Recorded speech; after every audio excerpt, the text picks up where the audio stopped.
Test 3. You will hear a number of different recordings and you will have to answer questions based on what you hear.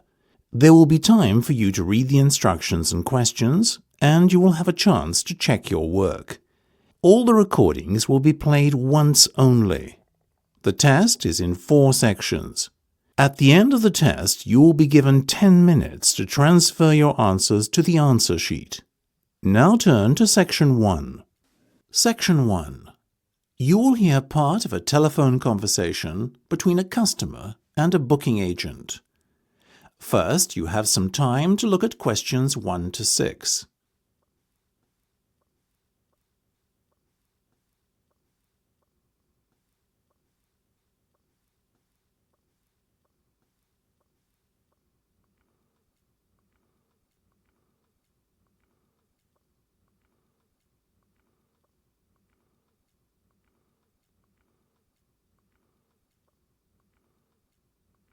You will see that there is an example that has been done for you.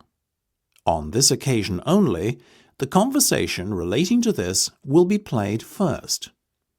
OK, well, based on the date you have set for your big day and the information you've told me about, how would you like it to be?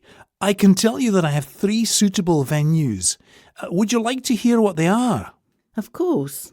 Well, the first is the Royal, a restaurant located just off Burgundy Road, right in the centre of the city. The hotel is located just off Burgundy Road. So, you write just off in the space provided. You should answer the questions as you listen because you will not hear the recording a second time. Listen carefully and answer questions 1 to 6. OK, well, based on the date you have set for your big day and the information you've told me about, how would you like it to be? I can tell you that I have 3 suitable venues. Would you like to hear what they are? Of course. Well, the first is the Royal, a restaurant located just off Burgundy Road, right in the centre of the city. Sounds nice. There's more. The Royal has its own private event room, which can be booked for the entire evening for only £4,000. And the icing on the cake, the price I've quoted you includes catering costs. Wow, that's good.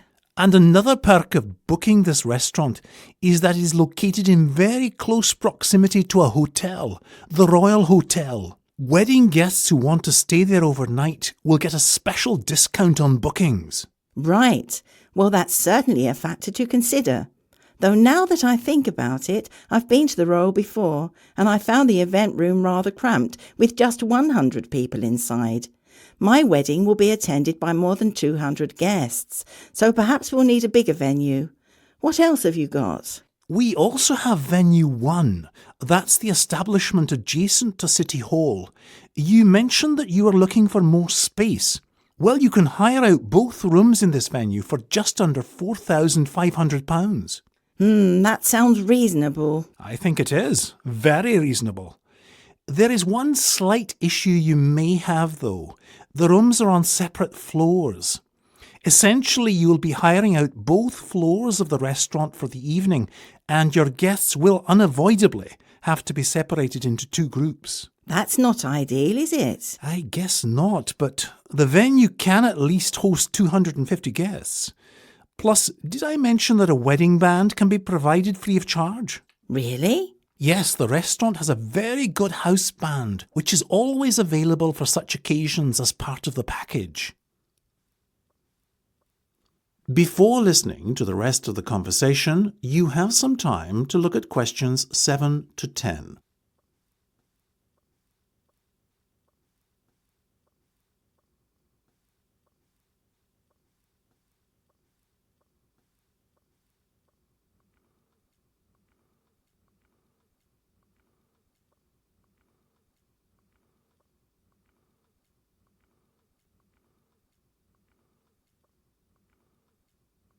Now listen and answer questions 7 to 10. OK, I'll definitely give it some serious thought. Are there any other options, though? There is the Alibi Club 9731. How do you spell that? ALIBI, as in the word alibi. That's what I thought. Isn't it a nightclub? It is many things. A nightclub, bar, wine bar, restaurant, sushi bar, etc. It's a huge place inside the Regency Tower. REGENCY. The city's tallest building. So you're going to be guaranteed spectacular views. Sounds expensive. It is. £10,000 actually. Oh, no, that's far too expensive. Well, there is a Monday evening offer. Monday bookings get the venue for 50% less than the normal price. OK, that's a bit more realistic. But do I really want to have a Monday wedding? That's what you've got to decide. As part of the package, they'll also give you a complimentary cake for the occasion. Interesting. Well, look, I'll have a think. That's the end of section 1. You have half a minute to check your answers.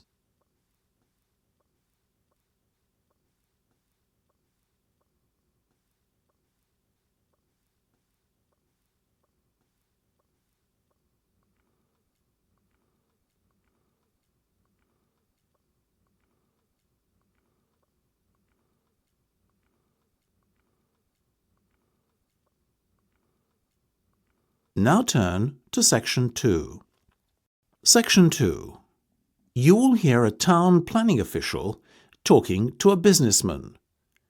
First, you will have some time to look at questions 11 to 15.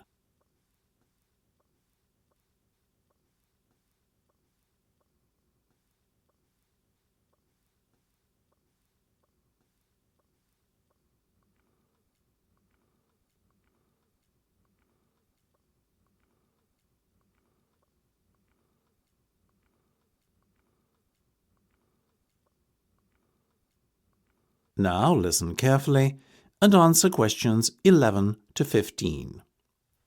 We've looked at your proposal, and while we are relatively happy with it and prepared to give you the go-ahead to get the project started, that is only on condition that you make some modifications to the original plans.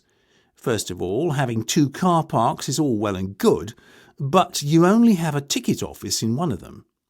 What happens if a customer encounters a problem in car park 2? Does he have to go all the way over to car park 1 to get help? That'll have to change. Another issue we have is the location of one shopping outlet in isolation on the opposite side of the road to the main complex. I'm referring to the designer boutique by the roundabout. It's highly dangerous to expect people to cross over the road there. An accident waiting to happen, quite frankly. We very much approve of the placement of a flower bed in the centre of the complex, and of course it makes sense to have this leading into the garden centre, as you have shown in your plans. That said, we're not sure a garden centre is the right kind of store for this location, and we would like you to carry out some further market research to provide evidence that there would be a demand for gardening products were such an outlet to be built. Also, the building in the main complex, near to car park 2, is the Cineplex Cinema. That's fine, but we have a big issue with the placement of the cloakroom and toilets in a separate building. There's no logic for that, for goodness sake. What's more, the toilets are on the garden centre side of the building, which means they're even further away from the Cineplex. The only reason we could think of for laying out your plans in this manner is so that toilet users would be forced to walk through the electrical store in the middle of that building. Not acceptable. The Cineplex must have its own toilets. Before you hear the rest of the discussion, you have some time to look at questions 16 to 20.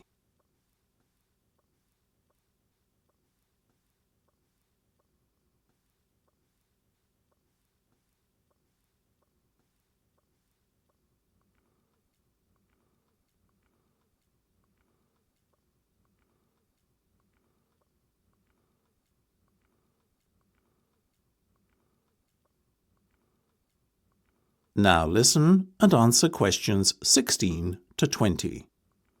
Other than that, we are fairly happy with your proposal and welcome the fact that your company is eager to invest in our town. We are willing to give the proposal conditional approval today. Conditional on the changes I have just outlined being made prior to the commencement of building work. At the next town planners meeting, please present your revised plans and the council will then grant the go-ahead for work to begin. As regards your application for grant aid, the council has rubber-stamped funding of £1.3 million, which is £0.3 million in excess of the amount you applied for. This is a gesture of goodwill on the part of the council to show you that we are very supportive of your bid to build the KNITESBRIDGE complex here in Newsworth. Of course, the grant aid has some conditions attached to it. First of all, if your business does not remain in operation for 5 years, the grant should be repaid in full. If your business closes within 10 years, half the grant must be refunded. If your business shuts after the 10th and within the first 15 years of operation, you will be expected to return 1/4 of the grant aid. Secondly, you will be required to employ local people to work at the centre where at all possible. Of the 500 employees, 75% should come from within 5 miles of Newsworth, and the other 25% should be within a 25-mile radius of the town. Only under exceptional circumstances, and with the formal approval of the council, can you employ someone who does not fit the criteria I have just outlined. Now, that's the end of section 2. You have half a minute to check your answers.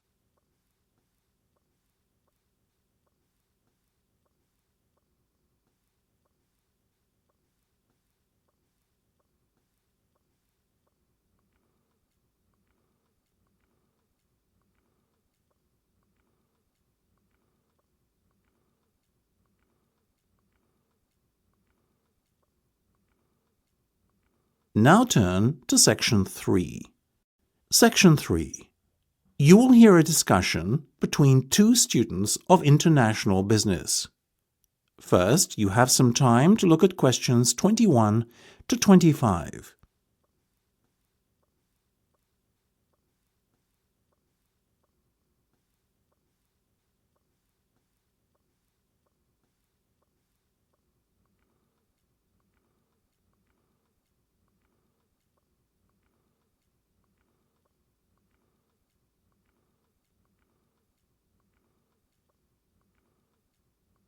Now listen carefully and answer questions 21 to 25.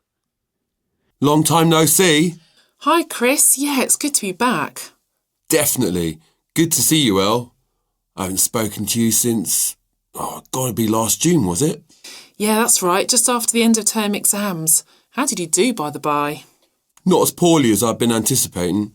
I imagined there might be some resits in the offing, but thankfully I managed to just about pass every module, which was a huge relief. How about you? I was really happy with my grades and I'm still on track for my first in my degree, but there was one hiccup. Really? Do tell. Well, I sat the accounting exam with a fever and needless to say didn't do so well. I ended up having to take it again in August. Oh, how terrible. Must have ruined your summer. A little, but it all worked out in the end and I did brilliantly second time round. Well, that's cracking stuff, Elle. Well done. I'm envious of you. What with your being on course for a first, I'll be lucky to get a 2-2 at the rate I'm going. What percentage are you on overall at the moment? 42. Well, you know, third year only counted for 25% of the overall grade for our degree. Fourth year makes up the rest, so you still have plenty of time to pull out a good grade. You just have to apply yourself a bit more seriously. I know. Perhaps we could get together a study group of some sort. What do you think? Sorry, Chris, I can't. Guess group study isn't everyone's cup of tea then. Never mind. It's not that. I'm all for a bit of group study, but bear in mind that I don't live on campus anymore.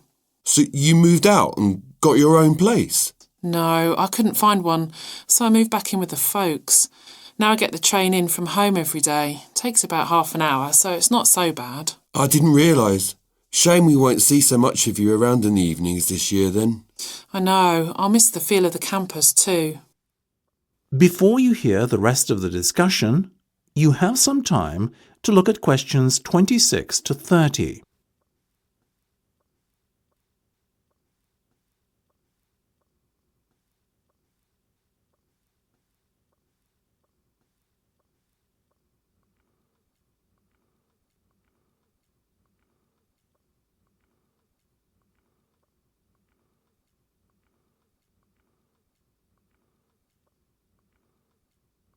Now listen and answer questions 26 to 30.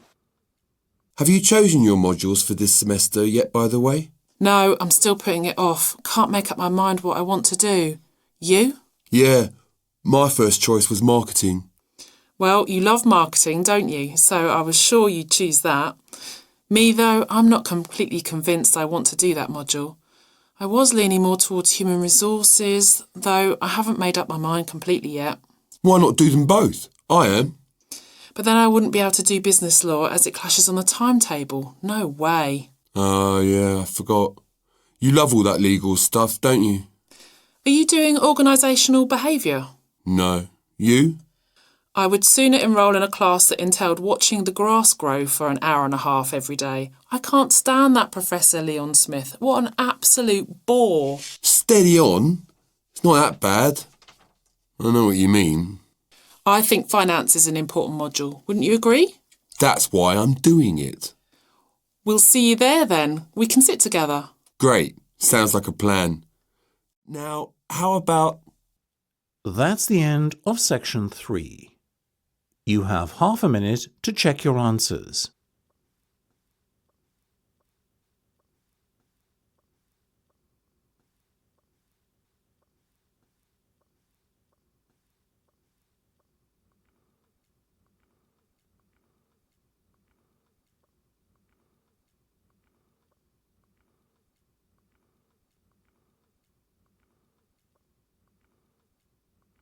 Now turn to Section 4. Section 4.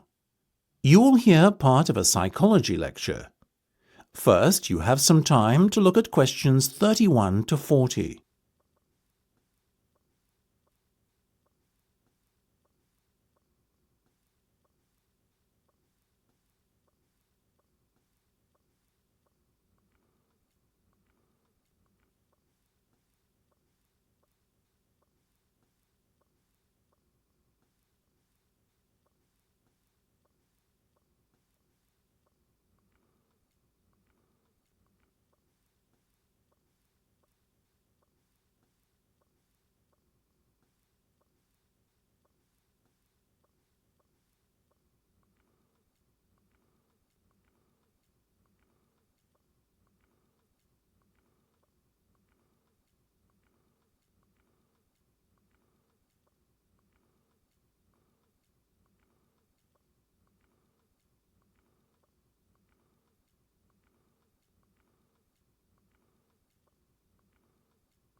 Now listen carefully and answer questions 31 to 40.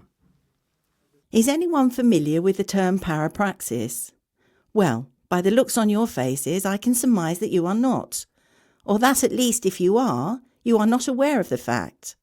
In actual fact, I'm very confident that all of you have come across parapraxis before. But you may recognise it by its more familiar name, a Freudian slip. A Freudian slip is an error in speech, memory or physical action, which can be interpreted as having occurred on account of some repressed or subconscious wish, conflict or train of thought. Some would pass off these glitches in our speech as slips of the tongue. But in psychoanalysis, a discipline founded by none other than Freud himself, whose name, of course, has lent itself to the term here described, they take on much more significance, and indeed can often give an insight into the speaker's deepest and most suppressed inner thoughts. There is a common misconception, however, that all slips of the tongue can be interpreted as Freudian.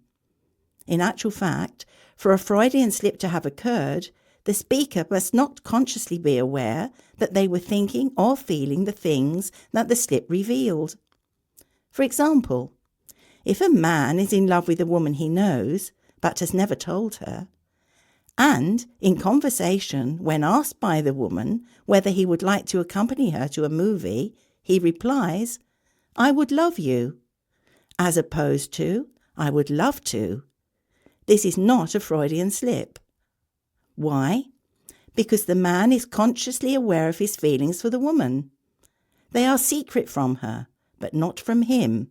For a slip to be truly Freudian, the feelings must be secret from the speaker, as well as the person being spoken to. In other words, the speaker must not consciously be aware of how he feels. Freud believed passionately in the notion that nothing happened by chance, and that the numerous little slips of one sort or another that people make in their speech could be interpreted to reveal something useful in psychoanalytical terms about the speaker. He was convinced, in the particular case of Freudian slips, that they revealed the presence of restrained or repressed intentions. Freud held a similar view of dreams, and indeed is probably most famous for his work on dream analysis. However, the Freudian viewpoint is not without its skeptics. Many cognitive psychologists argue that slips of the tongue can be explained away for a much more simple reason. They are linguistic slips which result on account of poor attention to detail, insufficient knowledge, incomplete sense data, and so on. Another explanation they give for such slips is the influence of locally appropriate response patterns that are strongly primed on account of recent activation or prior usage. That is, we sometimes use the wrong words because they are close to the forefront of our thoughts, having already been used very recently, or having been used in a similar but slightly different context before. Linguists support this view, and also point out that some sentences and phrases even lend themselves to error on account of the fact that they contain archaic or very old and rarely used words, or unusual expressions with forms that can easily be mixed up and confused.